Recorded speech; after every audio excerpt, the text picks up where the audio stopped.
우리 시간이 되었으므로 수요 예배 드립니다. 가정에서 또 성전에서 경건한 마음으로 예배에 임해 주시기 바랍니다. 우리 첫 찬양 부르십니다. 주 예수보다 귀한 것은 없네.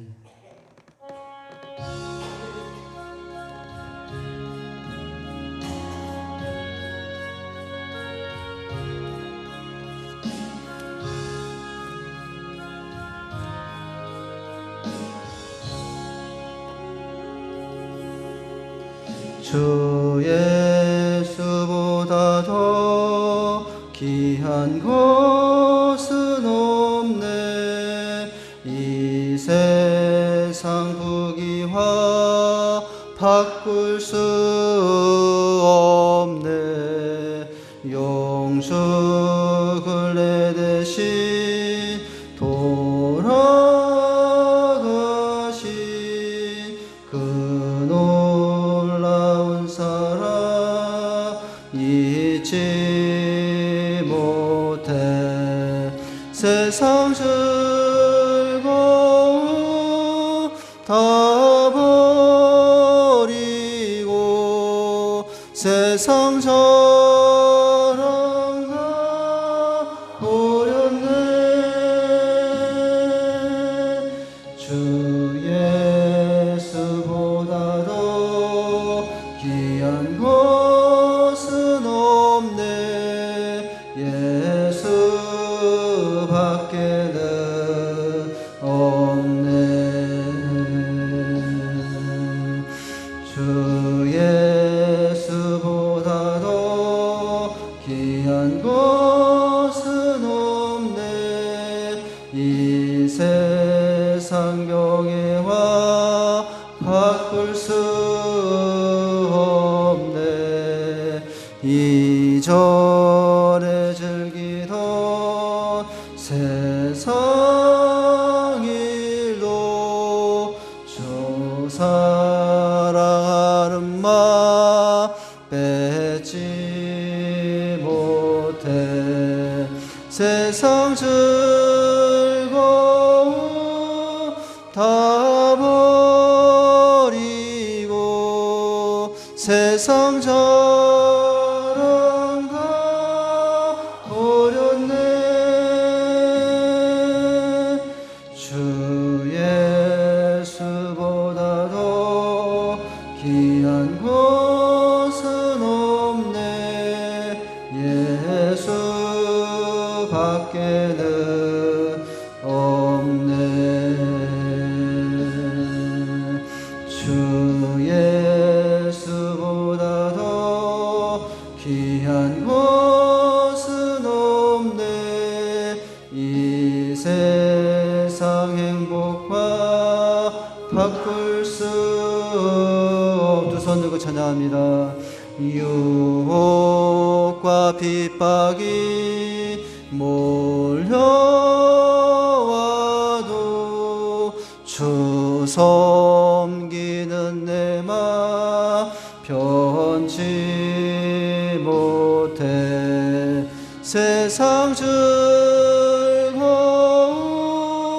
다 버리고 세상 자랑 다 버렸네.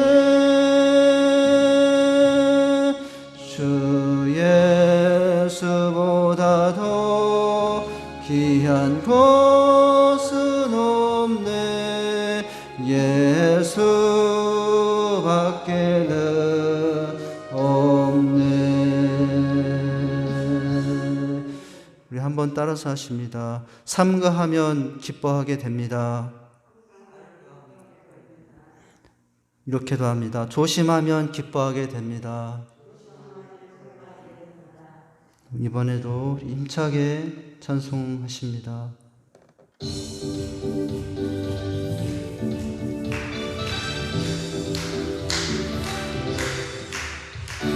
주님 한 번만으로 나는 만족해. 우리 주님 찬양해. 나의 영원한 생명 되신 예수님 목소리 높여 찬양해. 주님의 사랑 찬양해. 나의 힘과 능력이 되신 주, 나의 모든 사별할 태원데 크신 주의 사랑 찬양해.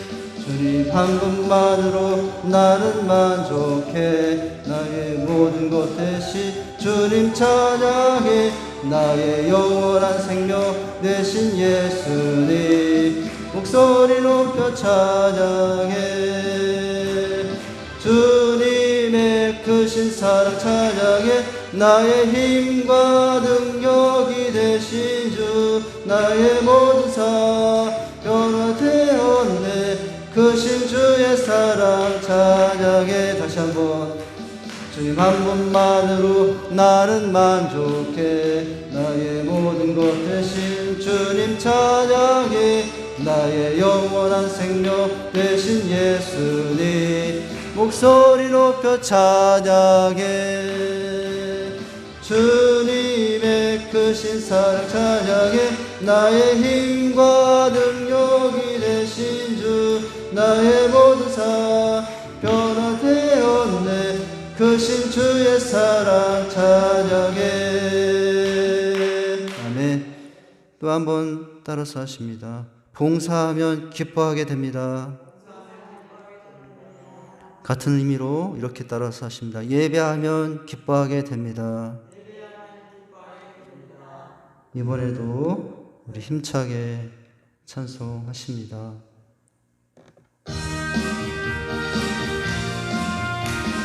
울어도 못하네. 눈물 많이 흘려도 겁을 없게 못하고 죄를 씻지 못하니 울어도 못하네. 십자가에 달려서 예수 고난 보셨네. 나를 구원하시리 예수밖에 없네. 힘써도 못하네. 말과 뜻과 행실이 깨끗하고 착해도 다시 나게 못하니 힘써도 못하네. 십자가에 달려서 예수 고난 보셨네. 나를 구원하시리 예수밖에 없네. 참아도 못하네. 할 수 없는 죄인이 흉한 죄에 빠져서 어찌하리 죽을까. 참아도 못하네. 십자가에 달려서 예수 고난 보셨네. 나를 구원하시리 예수밖에 없네. 믿으면 하겠네. 주 예수만 믿어서 그 은혜를 힘입고 오직 주께 나가면 영원 삶을 얻네. 십자가에 달려서 예수 고난 보셨네. 나를 구원하시리 예수밖에 없네. 울어도 못하네. 눈물 많이 흘려도 거울 없게 못하고 죄를 씻지 못하니 울어도 못하네. 십자가에 달려서 예수 고난 보셨네. 나를 구원하시리 예수밖에 없네. 믿으면 하겠네. 주 예수만 믿어서 그 은혜를 힘입고 오직 주께 나가 들었네. 아멘. 마지막으로 이렇게 또 한번 하십니다. 자랑하면 기뻐하게 됩니다. 같은 의미인데요. 1번은 이렇게 사랑하면 기뻐하게 됩니다. 마지막으로 우리 찬양하시고 오늘 예배자, 기도자가 못 오셨습니다. 묵도록 기도하십니다. 나 무엇과도 주임을 바꾸지 않으리.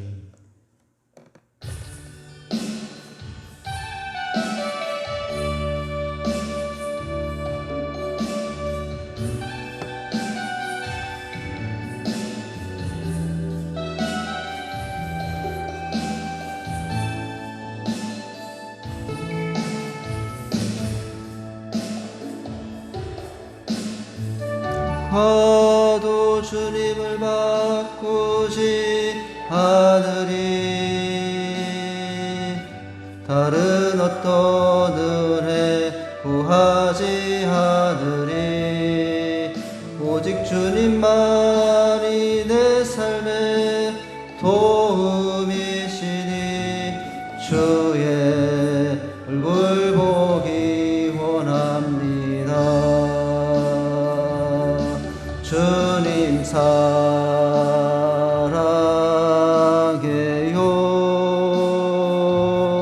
온 마음과 정성 다해 하나님의 신실한 친구 되기 원합니다.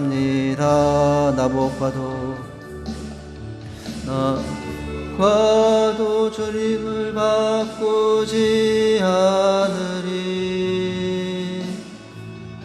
다른 어떤 은혜 구하지 않으리.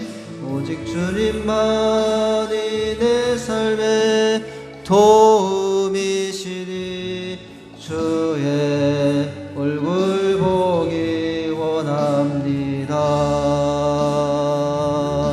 주님 사랑해요.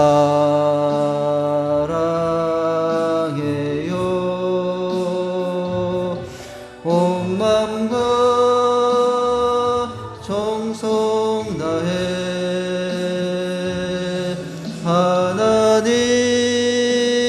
하나님의 신실한 친구 되기 원합니다. 마지막으로 한 번 더. 나 무엇과도 주님을 바꾸지 않으리. 다른 어떤 은혜 구하지 않으리. 오직 주님만이 내 삶의 도움이시니 주의 얼굴 보기 원합니다. 두 손 들고 가정에 있는 분들도 주님 사랑해요. 온 마음과 정성 다해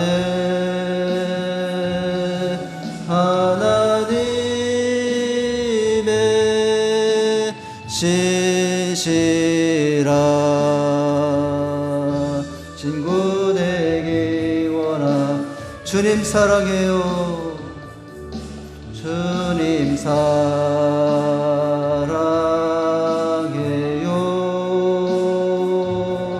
온 마음과 정성 다해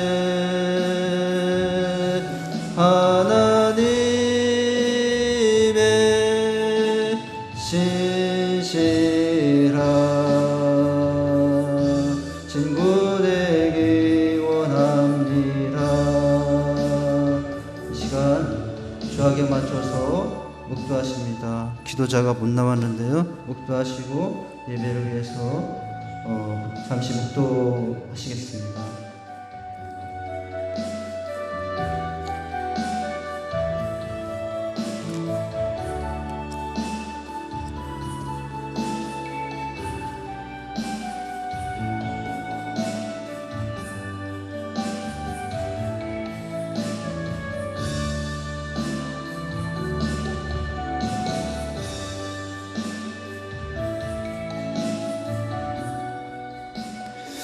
여호와의 눈은 의인을 향하시고 그 귀는 저희를 부르짖에 기울이시는도다. 여호와는 마음이 상한 자에게 가까이 하시고 중심에 통회하는 자를 구원하시는도다. 아멘.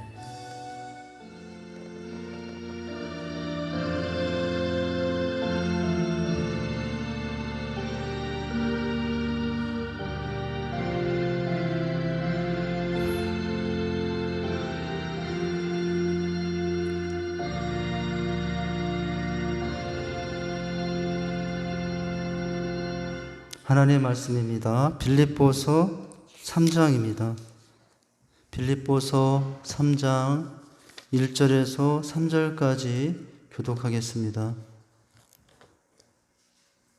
빌립보서 3장입니다. 1절에서 3절까지 교독합니다. 신약성경 321쪽에 있고요. 앞에 영상에도 있습니다.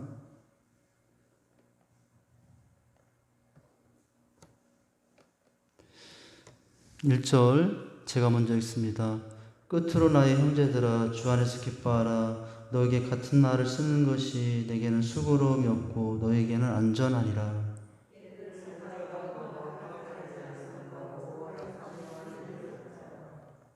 3절은 같이 읽습니다. 하나님의 성령으로 봉사하며 그리스도 예수로 자랑하고 육체를 신뢰하지 아니하는 우리가 곧 헬라 파라. 아멘.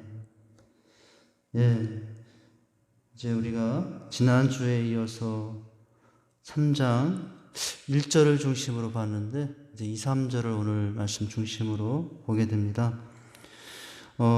전체 4장 중에 빌립보서의 주된 권면의 내용들은 1, 2장에 그리고 4장에도 들어있지만 그 권면의 형태를 보면은 사도 바울이 강한 어투보다도 부드러운 말투로 이제 그렇게 권면해 왔어요.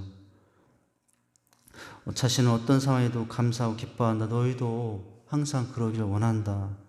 감사와 기쁨의 내용이 주류를 이루며 이렇게 부드러운 어투로 얘기를 해왔죠. 그런데 갑자기 3절에 와서 바울의 말이 험악해집니다.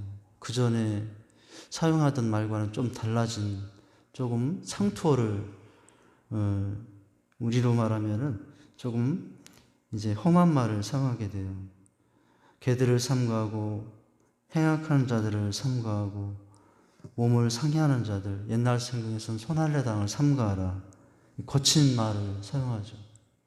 여기 2절에 나와 있는 이제 이 말들의 내용들을 보면은 다 우리가 흔히 하는 말로 욕하는 말들이에요. 개들, 행악하는 자들, 오늘 몸을 상해하는 자들, 그전 성경에서는 손할례당 이와 같은 표현들.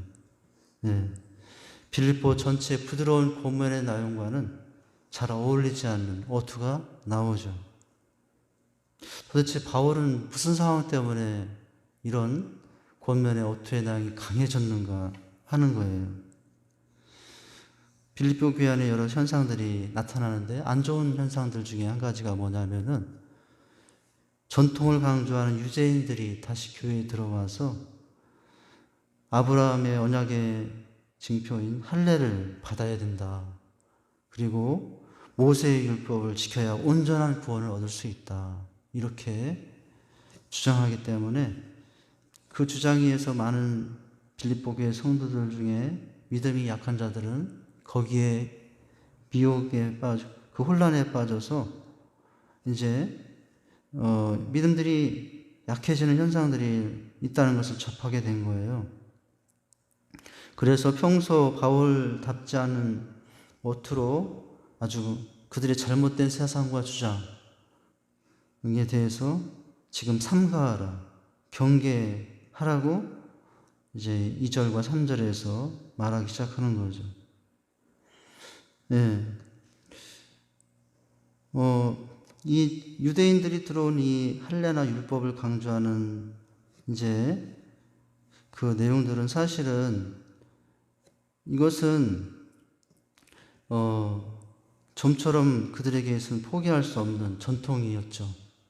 그래서 그 전통을 어느 날 갑자기 예수만 믿으면 된다고 하니까 뭐 할례할 필요도 없고 율법을 지키도 없고 구원은 오직 그리스도, 예수가 그리스도나 이것만 믿으면 된다고 하니까 우리가 전통적으로 해왔던 할례도 할 필요가 없고, 그러나 또 율법도 완전히 지킬 이유가 없다, 이렇게 하는 그 주장은 사실은 쉬운 내용들이 아니었어요. 쉽게 포기할 수 없는 내용이었죠. 그런데 그 약함을 틈을 타고 들어온 약한 유대인들이 다시 예수를 통한 구원보다도 뭘 강조해요? 할례와 율법을 강조하기 시작한 거예요. 그래서 많은 성도들이 거기에 넘어지고 있죠. 이제 심각한 현상이 일어나는 거예요. 구원받기 위해서는 예수만으로 이제 안 될 수도 있는 거죠. 그래서 이런 생각을, 이제 할례와 율법의 전통에 젖어 있던 이런 상황에서 구원받는 것에 대한 예수 그리스도만을 통한 구원에 대한 믿음이 흔들리기 시작했고 혼동하기 시작한 것입니다. 그러니까 잘 드러나지도 않고 표시도 안 나는 믿음은 구원받는다. 이 믿음보다 사람은 눈에 보이는 더 구체적인 이제 뭔가 행할 수 있는 할례나 율법을 해야 그래도 내가 뭔가 한 것 같고 내가 하나님 자녀답고 생각이 되고, 이게 이제 인간의 마음에 있는 속성이에요. 예. 이것들의 유혹에 빠져서, 근데 추종하는 사람들이 생기기 시작한 거예요. 바울이 전한 것은 오직 뭐예요? 우리 지난 주일날에도 말했잖아요. 이가 곧 예수 그리스도나. 바울이 어디나 어디 회당에 가서나 전하고 강조한 것은 똑같았어요. 베리아 그리고 데살로니가에 가서도 우리가 무엇을 마음에 채워야 될까 할 때 누구보다도 말씀을 마음에 채웠던 베리아 성도들의 신앙을 보면서 그 상황 가운데 바울이 어떻게 하는 걸 봤잖아요. 데살로니가에 가서 또 전한 복음은 이가 예수 그리스도예요. 그리고 베리아 그 외 어느 곳에 가든지 사도 바울이 전한 유일한 것은 할례를 얘기한 것이 아니고 율법을 얘기한 것이 아니고 오직 예수 그리스도만을 말했던 것이거든요. 이제 이런 혼란 가운데 빠진 빌립보 교회 성도들을 다시 한번 온전한 복음으로 세우기 위해서는 어투가 강해질 수밖에 없어요. 그래서 개들을 삼가하고 할례당을 삼가하고 악한 자들을 삼가하라, 이런 이제 좀 강한 어투가 나온 거죠. 사도 바울은 이제 오늘 이 3장 이후에 유대교의 전통신앙과 예수 그리스도의 복음을 대조하여 유대인이 선포하는 구원과 복음이 제시하는 구원의 길을 대조하면서 비교하면서 다시 한번 무엇으로 돌아오라고? 복음으로 돌아와야 된다라고, 예수 그리스도 안에 있는 것이 온전한 신앙이 통해서만 구원을 얻을 있다는 것을 강조하기 위해서 어투가 이렇게 강해질 수밖에 없었던 거예요. 여러분 2절 한번 같이 읽어보시죠. 이 2절에 읽어서 그냥 글자를 읽으지 말고 바울의 심정을 담아서 한번 읽으면 바울의 마음을 좀 알 수 있겠죠. 얼마나 강하게 이 말을 하고 있는가. 그죠? 2절 한번 읽어볼까요? 시작. 괴들을 삼가하고 행악한 자를 삼가하고 몸을 상한 이를 삼가라, 이렇게 말하죠. 네. 물론 그 앞에 1절에서 바울은 이런 상황 가운데서 너희가 어디 안에서 기뻐하기를 원했냐면 주 안에서 기뻐하기를 원한다, 이렇게 말했죠. 한번 1절도 같이 한번 읽어볼까요? 시작. 끝으로 나의 형제들아 주 안에서 기뻐하라. 너에게 같은 말을 쓰는 것이 내게는 수고로움이 없고 너에게는 안전하니라. 예, 기뻐하라고 했어요. 미혹의 여러 상황들이 왔는데 마음이 이게 우리의 구원이 정말 내 구원이 완전한 구원인가? 이렇게 두려움이 올 수 있고 염려가 올 수 있는 상황 가운데, 그러나 이제 기뻐하라고 하고 있죠. 그 이유가, 기뻐할 수 있는 이유, 방법들이라고 할 수도 있어요. 자, 3절은 3절 이하는 그것이라고도 할 수 있어요. 우리가 주 안에서 항상 기뻐할 수 있는 비결을 지금 이제 3절, 2절부터 말하는 것이라고도 할 수 있어요. 그 비결은 바울은 2절에서 삼가할 것 3가지, 그리고 행할 것 3가지, 특별히 삼가하라는 단어를 몇 번? 3번이나 쓰면서 이제 그것을 설명하기 시작합니다. 보면 무엇을 삼가하고 개들을 삼가하고, 두 번째는 누구를 삼가하고 행악한 자를 삼가하고, 세 번째는 무엇을 삼가하고 몸을 상해하는 일 그런 자들을 삼가하고, 아까 삼가하고 아까 우리가 인사할 때 무엇하면 조심하면 기뻐할 수 있다고 그랬죠. 삼가하면 기뻐할 수 있다고 그랬죠. 여기 삼가하다라는 단어는 다른 말로 말하면은 조심하면이라고도 할 수가 있어요. 자, 오늘 세 종류의 사람들을 조심하라. 이렇게 이제 권면을 하죠. 바로 이 세 가지의 사람들은 우리에게 구원의 기쁨을 뺏어가는 자들임을 말하고 있죠.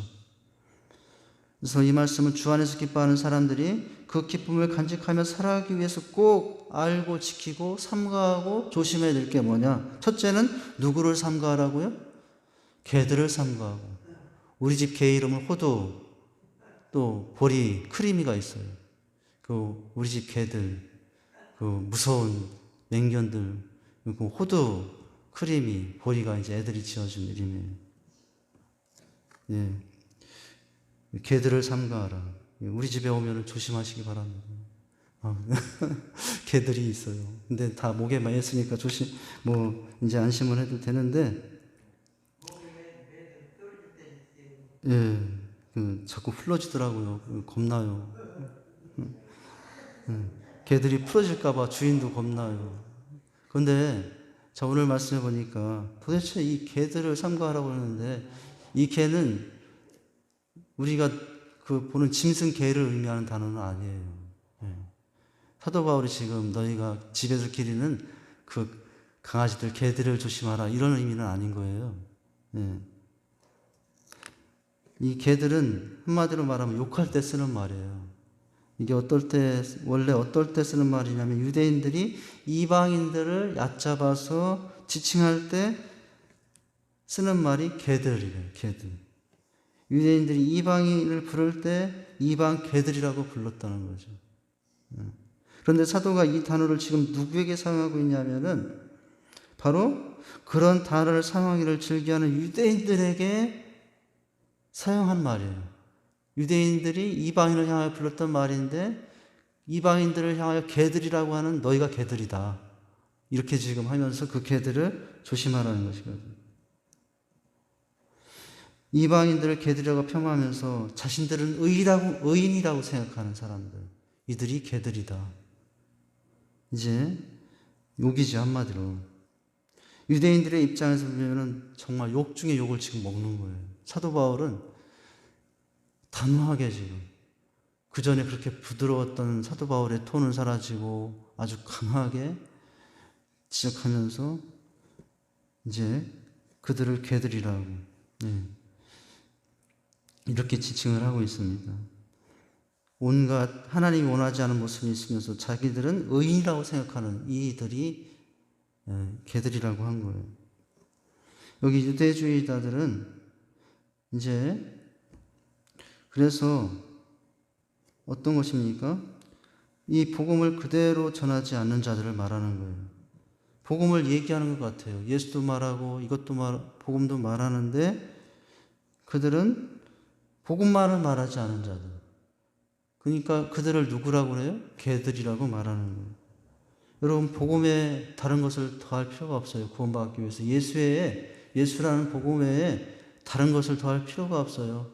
할례를 더할 필요도 없고 율법을 더할 필요도 없고. 그런데 오늘 이 개들로 지칭되는 유대인들은 예수 외에 할례를 더해야 되고 또 율법을 더해야 된다. 내가 이룬 공로가 있어야 구원받는다. 이렇게 복음을 왜곡하는 사람들인 것입니다. 이 순회 전도자리라고도 하는데 이들이 곳곳에 다니며 이제 말씀을 전하고 또 말씀을 전하면서 곳곳에서 먹을 양식을 취하고 이제 살아요. 한마디로 말하면은 오늘 복음을 무엇으로 삼냐면 내 생계 수단으로 삼아요. 어딜 가나. 이 거짓 스승들인데 그들은 뭐예요? 그들을 개들이라고 하는 것은 저들이 진리와 구원의 복음을 전하여 영혼을 구원하기 위해서가 아니라 물질의 욕심과 자기의 배를 채우기 위해서 스스로 사면서 진리를 전하는 자인 것처럼 행세하고 거기에 복음의 율법과 할례를 더하여 정하면서 사람들을 자기 편으로 만드니 사도 바울은 이들을 뭐라고? 개들이라고 표현한 거예요. 여러분, 당시 예수가 그리스도라는 복음의 진리, 여러분 예수만 그리스도이십니다. 믿으시기 바랍니다. 예수만 그리스도, 구약용어로 예수만 구원자, 예수만 메시아, 우리말로 말하면 예수만 구원자예요. 여러분, 예수만 구원자예요. 예수만 있으면 구원받아요. 여러분, 마지막 십자가에 달렸을 때 두 강도 평생 죄인으로 살았지만 한 강도는 예수 믿고 내가 오늘 낙원에 있으리 이렇게 구원을 받았잖아요. 그가 할례를 행하거나 또는 율법을 다 지킨 의인이었습니까? 그렇지 않았죠. 그래도 구원받았어요. 복음은 뭐예요? 오직 예수가 그리스도라는 것 뿐이에요. 그런데 이 유대주의자들은 예수가 그리스도라는 복음의 진리 위에 세워진 이 초대교회의 가장 큰 적들이 되고 있는 상황인 것입니다. 십자가 복음만은 구원을 얻을 수 없다고 주장하는 것입니다. 비록 십자가 복음을 들었다 해도 육체의 할례를 받지 않으면 구원의 완성에 이를 수 없다고 미혹하는 자들이에요. 이들은 가만히 교회에 들어와서 정말 지치고 상한 영혼들에게 접근해서 유혹하거나 넘어뜨리려고 시도하는 사람들이죠. 그래서 바울은 십자가의 복음과 구원의 완전함을 부인하는 이 유대주의자들을 가르쳐서 개와 같다. 너희는 항상 복음만 외치는 자들이 아니라 복음 외에, 복음도 외치지만은 복음 외에 다른 것을 더하는 그들을 조심해야 된다. 이렇게 말하고 있어요. 실제로요, 개들을 보면은, 우리가 집에서 키우는 개들을 보면은 때를 지어서 거리를 활보하거나 집에 몰래 들어가서 먹을 것을 훔치기도 하죠. 지금도 그렇죠. 개들, 유기견들은 그렇죠. 게다가 이 개들은 돌아다니는 떠돌이 유기견들 개들은 관리가 소홀해서 더러워지고 심지어 질병도 옮기고요. 몸에 전염병도 가지고 다니면서 질병을 퍼뜨릴 수 있어요. 그러니까 지금 이 개들이라는 것은 개들의 이런 속성을 비유해서 또 말한 거예요. 이것저것 다니면서 먹을 것을 훔치면서 복음 진리를 이제 어떻게 합니까? 자기 육신의 소욕을 해서 팔고 마치 유기견들이 돌아다니며 질병을 퍼뜨리듯이 이들은 곳곳에 다니며 진리를 퍼뜨리는 것이 아니라 잘못된 진리를 퍼뜨림으로 영적인 전염병이 걸리게 하는 그런 사람들과 같죠. 그래서 사도 바울은 오늘 뭐라고요? 강력하게 개들을 조심하라. 제가 이런 말을 하면 시험 들지 모르겠네. 개새끼들을 조심하라. 욕이 나왔는데. 여러분, 바울은 겉으로는 화려하나 속이 썩을 대로 썩고 이 골물대로 골문 자기가 가득한 이 유대주의자들을 게으르라고 일컬었습니다. 사실은 여러분, 이런 사람들이 지금 우리 주위에도 있어요. 우리가 살고 있는 우리 주위에도 예수를 말하는데 예수만 말하지 않고 신천지 이만희를 믿어야 결국 구원받는다고 한다든가 뭐 그런 사람들은 오늘 표현하면 개들이에요. 개들.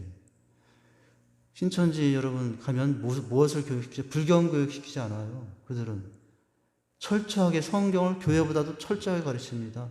성경 속에 예수가 누구인가를 가르치고, 그러나 결국 그들은 끝에 가면 갈수록 구원은 예수만이 아니라 자기들이 주장하는 이것 안에 있어야 받는다고 주장하는 사람들.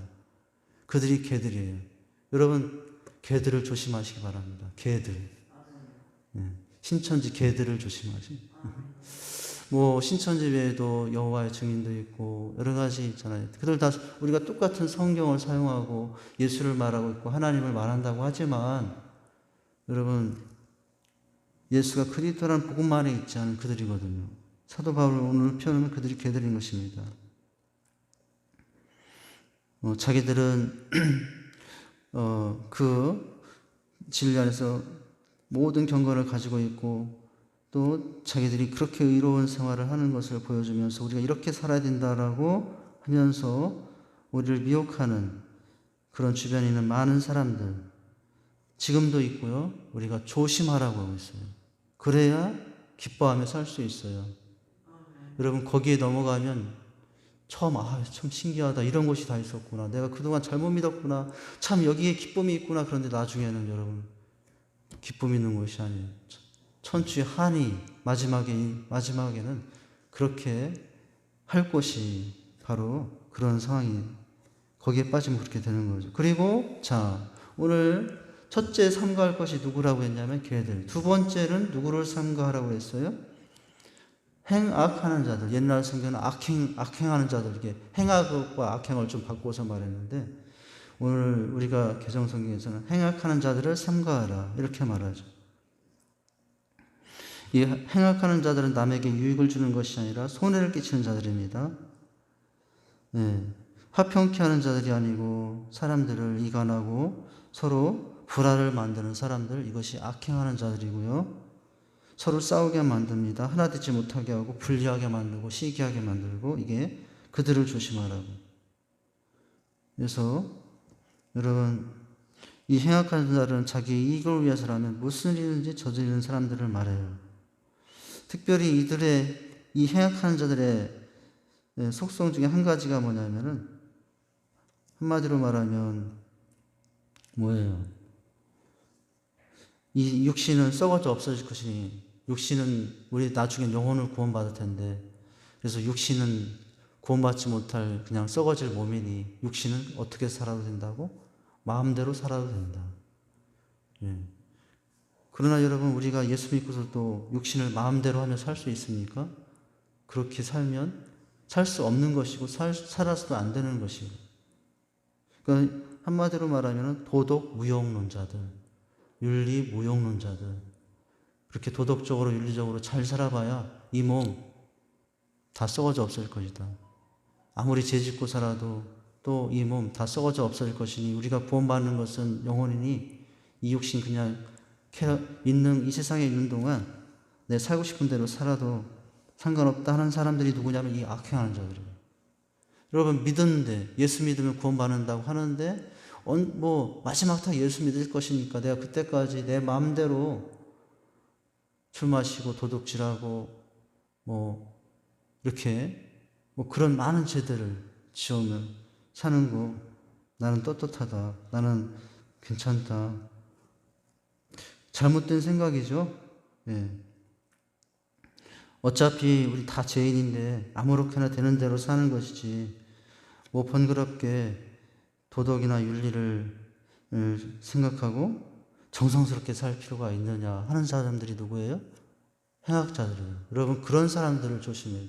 만약에 여러분들이 그런 사람들과 같이 어울려서 이 사람은 정말 뭔가 새로 깨달은 사람들이구나 생각하고 그런 사람 우리도 행악자가 되는 거예요.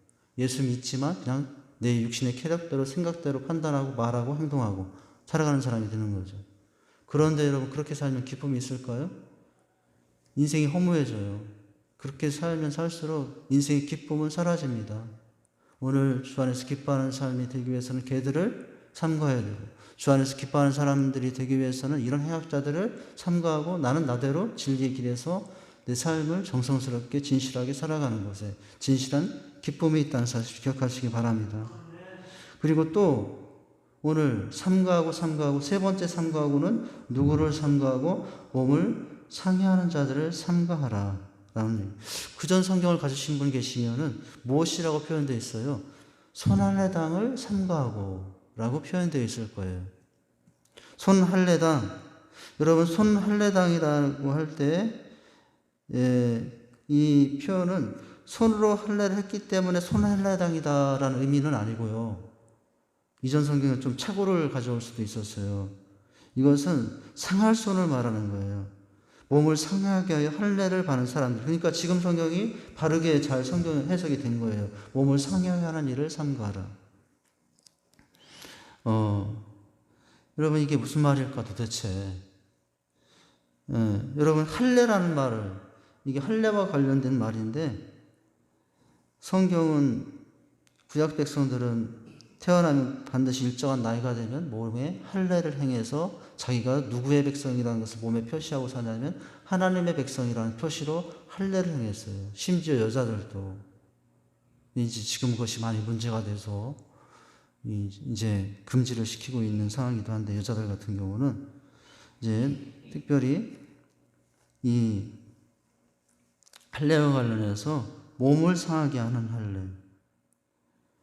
네.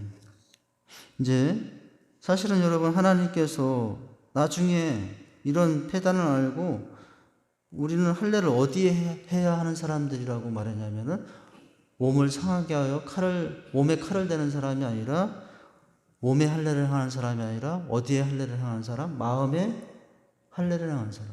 마음에 칼을 대서 마음을 찢고 애통하는 그런 할례의 사람이 진짜 그게 할례다라고 말씀을 했죠.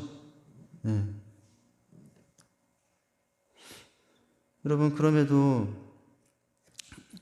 지금 이 사람들은 정말로 해야 할 보이지 않는 마음의 할례를 행하지 않고 그저 몸을 상하게 한 할례에 칼을 댄 흔적이 있는 것을 자랑하고 돌아다니는 사람들, 그들을 조심하라 라고 하고 있는 거예요. 여기 보니까 몸을 상하게 하는 자들, 몸만 할례를 하고 나는 이렇게 할례를 행했다고 표시 보여주면 나는 하나님 백성이다라고 생각하고 살아가는 사람들 조심하라고 하고 있습니다. 외식주의, 형식주의, 이런 것과 관련이 되죠. 그 사람들을 삼가하래요. 여러분, 구원과 관련하여 말한다면, 구원받으려면은 여러분 어떻게 해요? 구원과 할례를 연결해서 우리가 설명을 한다면, 구원받으려면 할례를 몸에 행하는 사람이 되어야 됩니까? 할례를 마음에 행하는 사람들이 되어야 됩니까? 마음에 행하는 사람이 되어야 되죠. 그래서 구원받으려면 내가 죄인인 걸 알고 칼로 내 마음을 찢으며 하나님, 제가 죄인이었네, 애통했네 이렇게 하면서 회개하는 사람이 구원받는 거잖아요. 이제 그렇게 해야 구원을 받죠. 예. 이 몸을 상하게 하는 할례를 받아야만 구원받는다고 주장하는 사람들을 이제 조심하라 라는 거예요. 이 유대주의자들이죠. 마찬가지로. 예. 바리새인들이라고 할 수가 있어요. 형식적인 또 외식의 이제 겉모습에만 빠진 사람들. 진정한 할례를 몸을 상하게 하는 자들이 아니라 자신들의 죄를 돌아보며 마음을 상하게 하며 통회하고 자복하는 자들이 복이 있다라고, 그들이 구원받는 사람이 되는 줄 믿으시길 바랍니다.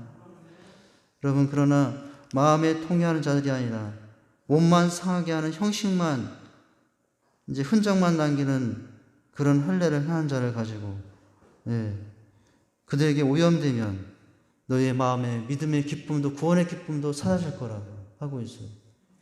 내가 비록 지금 외적으로 위치적으로 연약한 자이고 그렇게 연약한 자이지만 어떤 특별한 자랑할 만한 내 몸에 가진 사람이 되진 않았지만 오직 나는 마음을 찢음으로 하나님 말씀 앞에서 자신을 통회하며 이제 나아가 겸손함으로 엎드리는 자.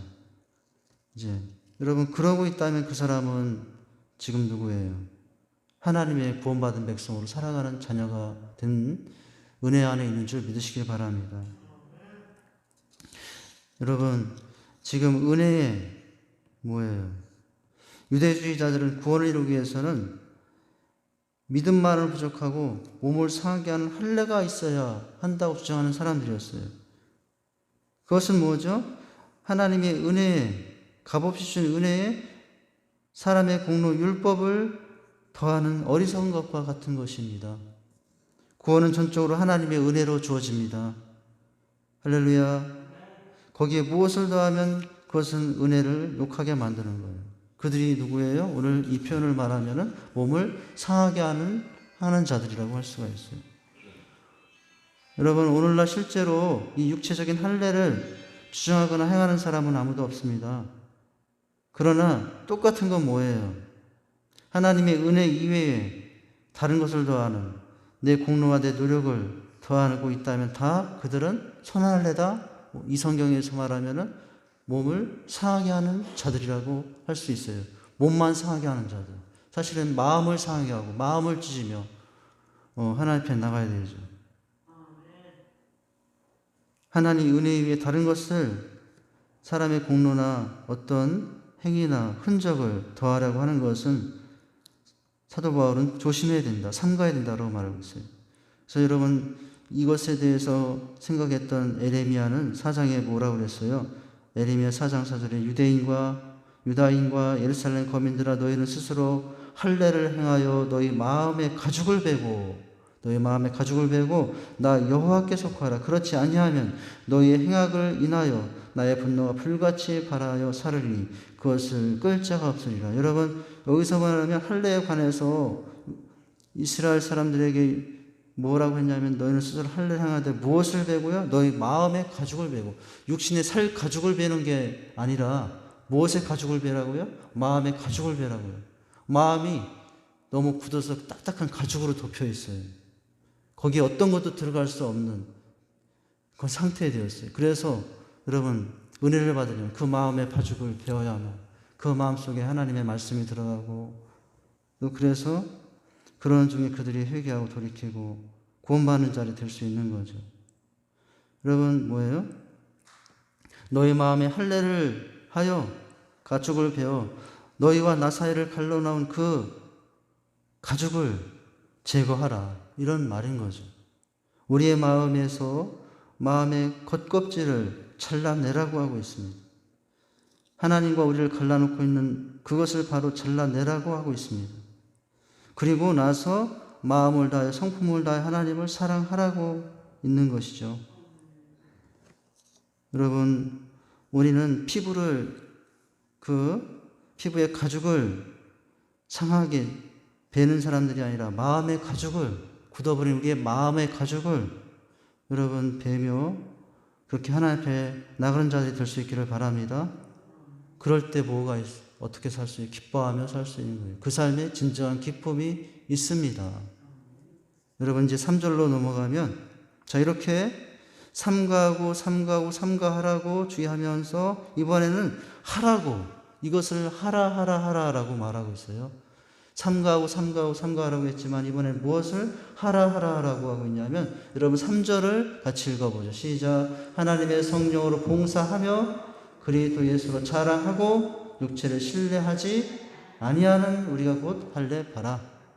삼가하라고 하다가 이제는 뭐예요? 하고 하라 이렇게 말씀을 하죠. 여러분 첫째는 그렇다면은 무엇을 하라고 하시냐면은 하나님의 성령으로 봉사하며라고 말하고 있어요. 여기 봉사라는 말은 중요한 단어인데 여러분 우리가 흔히 생각하는 몸으로 하는 봉사라는 의미가 아니고요. 이 하나님의 성령으로 봉사라는 것의 더 정확한 의미의 해석은 예배하며라는 뜻이랍니다. 하나님의 성령으로 예배하며라는 뜻이라는 거죠. 봉사라는 말보다. 여러분, 그래서 이제 조심할 건 조심하면서 성령 안에서 성령의 역사를 따라 예배하고 성령의 인도를 따라 예배하고 성령의 감동을 따라 예배하며 사시기 바랍니다. 신령과 진정으로 예배하여 살아야 주님 안에서 기쁨이 주어집니다. 주님 안에서의 기쁨은 항상 성령으로 원래 정확한 뜻으로는 예배하는 가운데 주어지게 되어 있습니다. 주 안에서의 기쁨은 예배를 통하여 주어집니다. 주 안에서의 기쁨은 예배와 함께 주어집니다. 주 안에서의 기쁨은 예배하는 중에 유지가 되어 있어요. 여러분의 삶에 기쁨이 사라졌습니까? 다른 여러 가지 원인일 수 있지만 성령 안에서의 예배가 사라졌기 때문일 수 있어요. 예배는 믿는 사람만이 할 수 있는 우리가 평생에 할 수 있는 가장 영광스러운 예배예요. 우리 인생은 예배의 인생의 성공임을 알아야 됩니다. 여러분, 예배는 죄인된 우리를 위해서 하나님께서 베푸신 축복의 시간입니다. 계명대로 살지 못했는데도 여러분, 긍휼을 입을 살 길을 열어놓으신 것이 예배예요. 일주일 동안 세상적으로 살다가 살 길이 늘 마련되어 있는데 예배가 마련되어 있죠. 그래서 여러분, 그래서 예배에 들어오면 일주일 동안 제대로 살지 못했던 우리의 죄가 용서받고 또 하나님의 힘을 받아서 한 주간 살아가는 것입니다. 여러분, 성령으로 봉사, 더 구체적으로는 성령으로 예배하며 사시기 바랍니다. 신앙인의 승리는 결국 예배의 승리인 것입니다. 예배 드리는 자가, 예배에 성공하는 자가 인생의 승리자가 될 수 있어요. 구약의 백성들이요, 여러분 성전에 들어가서 예배하는 그 모든 절차는 무슨 절차였습니까? 죄 용서받는 절차였어요. 성령으로 봉사하며 성령으로 인도함 받아 예배하는, 성전에 가면 첫째 번제단이 있어요. 번제단은 뭡니까? 내 대신 내 죄를 진 짐승을 잡아서 제물로 태우는 거예요. 물두멍이 있어요. 물두멍에 가서 내 더러운 손을 씻어요.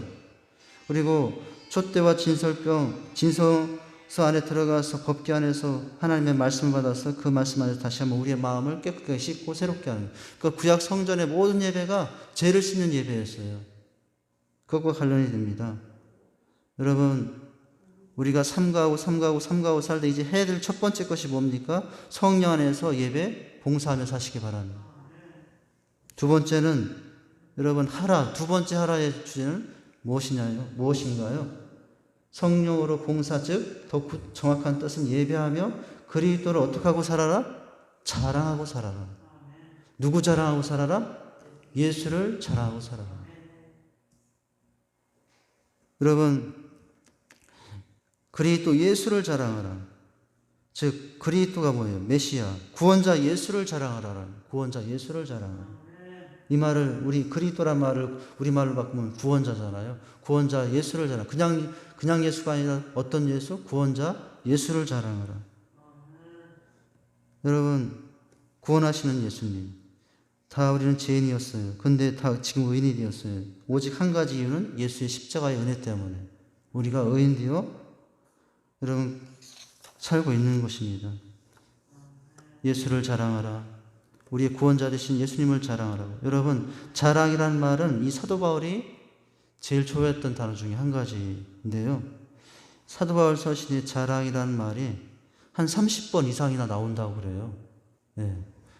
다른 서신에서 자랑이라는 단어를 찾으니까 2번 정도뿐이 안 나온다는 거예요. 그러니까 사도 바울이 얼마나 누구를 자랑하고 살기를 늘 강조했냐면 예수 자랑하고 살라고 강조했다는 거죠. 여러분, 그러니까 이 자랑한다는 말은 바울이 가장 즐겨 사용했던 말.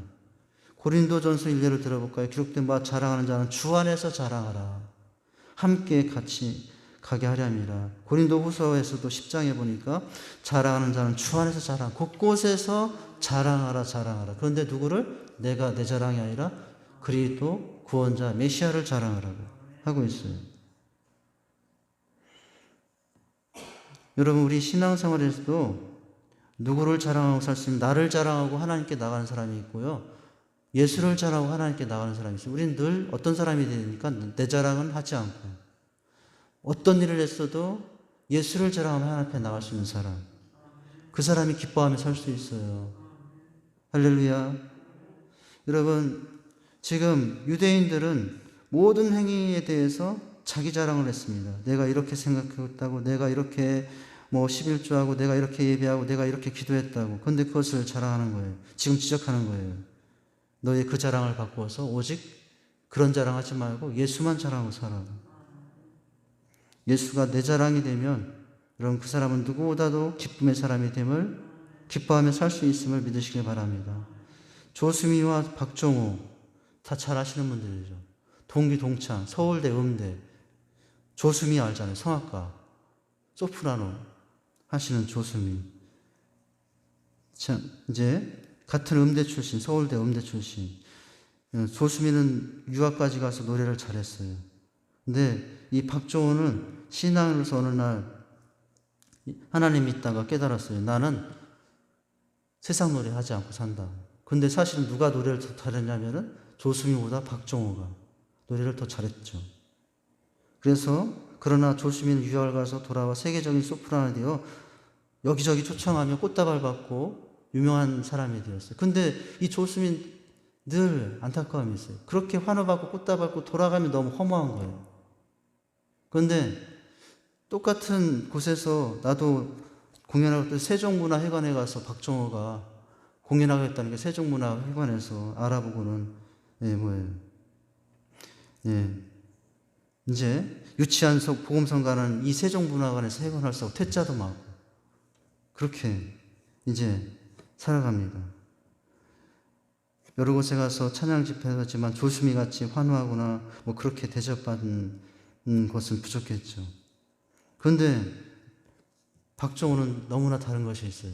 비록 내가 조심히 같이 사람들로부터 환호받지 못하고 아름다운 선물과 꽃다발은 받지 못해도 그렇게 하나님을 찬양하고 영광을 돌리고 끝나고 집에 가면 너무 마음이 기쁘고 뿌듯한 거예요. 두 사람의 차이가 뭘까요? 누구를 자랑으로 삼았느냐는 차이죠. 조심과 그쪽은 그 후에 예수를 어떻게 믿고 있는지 잘 모르겠어요. 그러나 그 상황이 그랬다는 거죠. 여러분, 오늘 바로 예수를 자랑하고 살아가는, 다른 어떤 것보다도 예수님만을 자랑하고 살아가는 저와 여러분 될 수 있기를 바랍니다. 마지막으로 여러분, 성령으로 예배하며 살고 예수만을 자랑하고 살고, 그 다음엔 뭐예요? 무엇을 신뢰하지 말라고요? 육체를 신뢰하지 아니하는 우리가 곧 할례다 이라라고 했죠. 이건 앞부분과 자랑과 좀 관련이 되는데, 여러분, 자기 육신을 신뢰한다는 것, 자기 육신을 자랑하는 거죠. 바울은 예수 그리스도를 바르게 알고 나니까 여러분, 육체를 자랑하는 것이 얼마나 어리석은 것인가를 깨닫습니다. 유대인들은 혈통주의자들이에요. 조상이 누구냐를 따집니다. 아브라함의 자손이고 자기들은 그런 조건을 따져요. 그래서 육체를 누구보다도 신뢰해요. 그런데 아무리 신뢰해봐야 아무것도 아니라는 것을 깨달았어요. 조상이 누구이고 아브라함이고 이런 것들을 자랑해봐야, 신뢰해봐야 아무것도 아니라는 것을 깨달았어요. 그래서 뭐라고 했어요? 그러므로 회개에 합당한 열매를 맺고 속으로 아브라함이 우리 조상이라고 생각하지 말라. 내가 너에게 이르노니 하나님이 능히 이 돌들로 아브라함의 자손이 되게 하리라. 마태복음에 주님이 하셨던 말씀처럼 그렇게 했죠. 여러분, 그러면서 사실은 다음 주부터 보게 될 여러분 4장 4절과 6절에 보면은 사실은 바울이 육체를 신뢰한다면 누구보다도 신뢰할 만한 사람이었다는 것을 말하고 있어요. 여러분 성경을 보세요. 그러나 나도 육체를 신뢰할 만하며 만일 누구든지 다른 이가 이 육체를 신뢰할 것이 있는 줄 생각하면 나는 더욱 그러하니 나는 8일에 만에 할례를 받고 이스라엘 중에 베냐민 지파요 뭐 이렇게 하면서 누구보다도 나는 육체를 신뢰할 만한 사람이다. 그런데 나는 그 육체를 신뢰하지 않는다라고 했죠. 신뢰하지 않은 유일한 이유는 뭐예요? 예수 그리스도만이 그 모든 이제 자신의 인생에 신뢰할 수 있는 유일한 것이 되는 것을 깨달았기 때문에 그래요.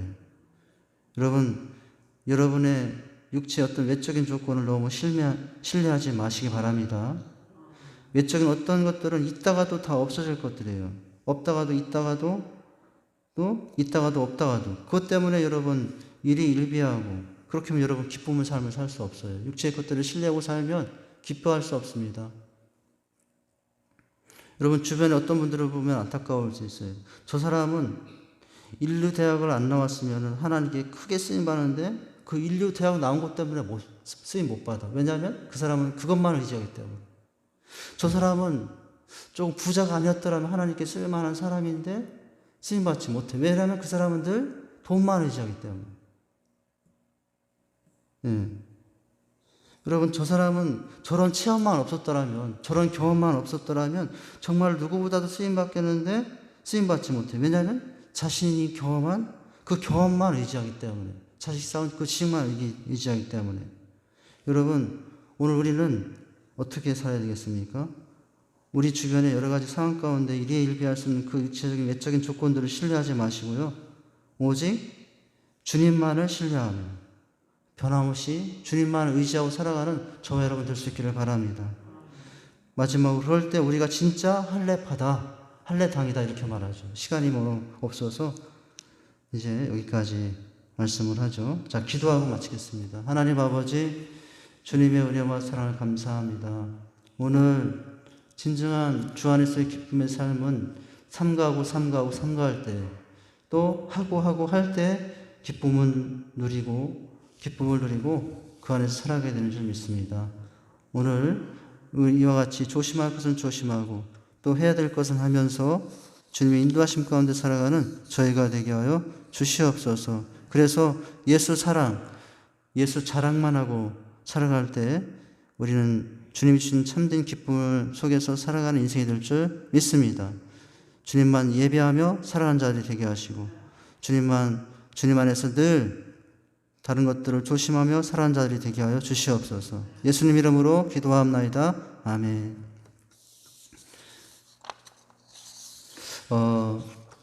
우리 유미스 권사님 이제 장례 권사님 이제 동생 내일 새벽에 이제 발인 예배인데요. 내일 발인 예배 출발은 5시 20분으로 하겠습니다. 제가 문자를 5시 30분으로 보냈을 거예요. 그래서 갈 수 있는 분들은 5시 20분에 출발하니까 30분이 아니라 그렇게 하시고요. 가셔서 이제 하시면 되겠습니다. 네. 그리고 이번 주 진행될 셀 공과는 이제 밖에 준비되어 있으니까요. 가지고 가셔서 가정이 아니라 교회 소그룹에서 모임을 가져주시면 되겠습니다. 할렐루야. 우리 찬양하시고 주기도문함으로 예배를 마치도록 하겠습니다. 오늘 집을 나서기 전 우리 찬양하시고 주기도문으로 예배를 마칩니다. 네, 잠깐만요. 네.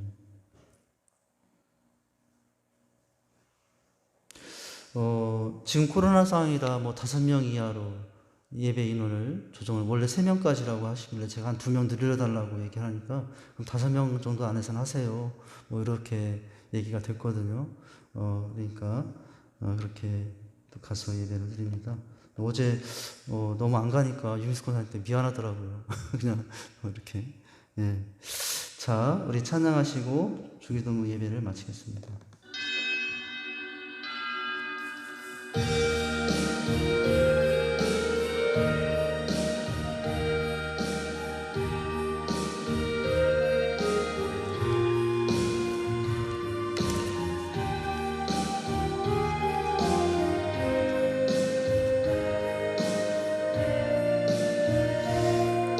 오늘 집을 나서기 전 오늘 집을 나서기 전 기도했나요?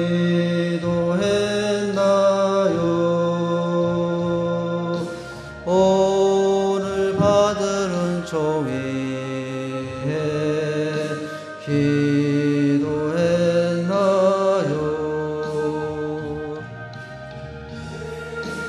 눈우리의 만시 빛으로 인도하리 앞이 캄캄할 때 기도 잊지 마세요. 마음에 분이 가득할 때 기도했나요?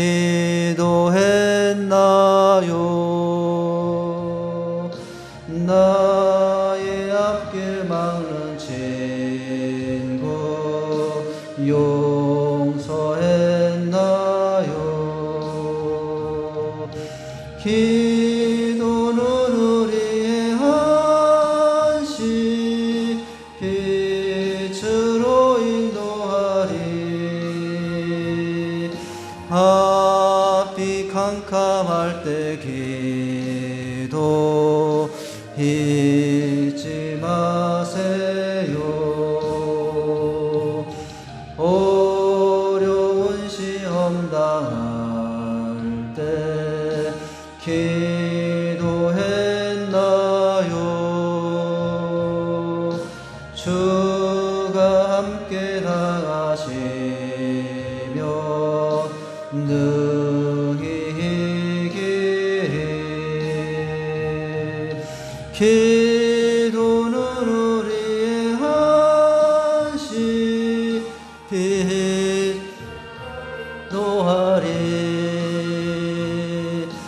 앞이 캄캄할 때 기도 잊지 마세.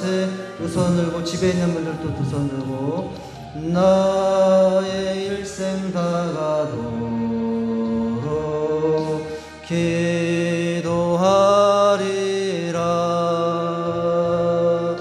주께 맡긴 나의 생애 영원하리라.